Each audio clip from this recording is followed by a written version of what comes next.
Uh, Aerospace structure engineer as such, like the main aim of the aerospace structure engineer is to dimensionally reduce any structure in physical reality is three-dimensional in nature. But as an structural engineer, what we do is reduce the dimension of the structure based on its form factor. If it's very thin in thickness, and then we can call it as a plate or a beam type of structure. If the width of the structure is very less compared to the length of the structure and also thickness, then it can be called as a beam type of a structure. So these are beam and plate of a structures are like mathematical representation of the three-dimensional physical space in two-dimensional or one-dimensional field. Once we have the mathematical model of one-dimensional or two-dimensional structure, when we have a delamination kind of a delamination presence in three-dimensional in the laminated structure, so how to handle it in a two-dimensional or one-dimensional mathematical field is what main area or research interest of mine. So when we have it, the present models which were proposed by researchers for the one-dimensional model, beam kind of models involved, like when there is a delamination, the inbuilt assumption of the researchers were that delamination was present throughout the width of the structure. We can have, for example, if I consider a beam which has a length L and width B and thickness of H. So what would researchers assume is there is a part of delamination in the lengthwise direction. There is in the length L of the beam, maybe there is only 0.5% or 10% or 20% of the beam length is delaminated, but the width in the width wise, the total width of the beam was assumed to be delaminated, but that may not be the reality as such. So when only the edge part of the beam may be delaminated.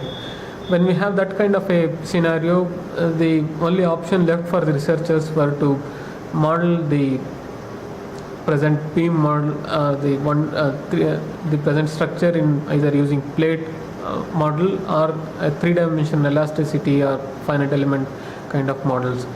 So my research area, or one of the main contributions from my research area was to develop a new model which could handle a partial width of delamination in the beam as a beam model itself, where the dimensional reduction helps more in computational cost of the structure or the computational cost totally in general. The other aspect, the further continuing it, I also implemented it. There are too many. Once we have a three-dimensional structure reduced into a two-dimensional structure kind of a plates, where there are so many ways of reducing it. So based on the so many ways of reducing it, there are so many kind of theories associated with it. So implementing delamination, all the theories becomes quite cumbersome. So there is a theory by one of my collaborator advisor in Politecnico di Torino, Italy, whose whose model is known as Carrera unified formulation. The advantage of using Carrera unified formulation is it can simulate most of the two-dimensional plate kind of structures in a single formulation. So once we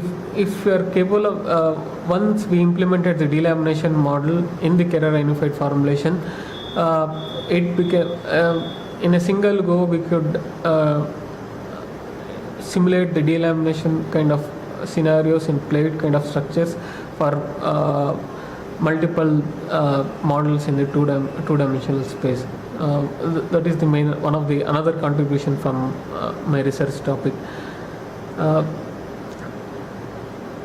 Apart from this, I also the other aspect of research was to, if there is a kind of delamination in the beam type of structure, either it is kind of a rotating beam in kind of rotorcraft, which is used in rotorcraft blades, if there is a delamination presence, edge delamination or partial delamination or full width delamination, when how to detect the delamination in the structure using the characteristics of the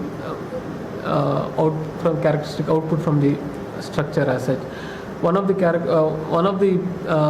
output of the we can have mode shapes and natural frequencies of the you can use the mode shape and natural frequencies of the beam type of structure. Then using those data, we applied fractal dimension method to detect the delamination in the beam type of structures, and that is also one of the main contributions from my research area. Thank you.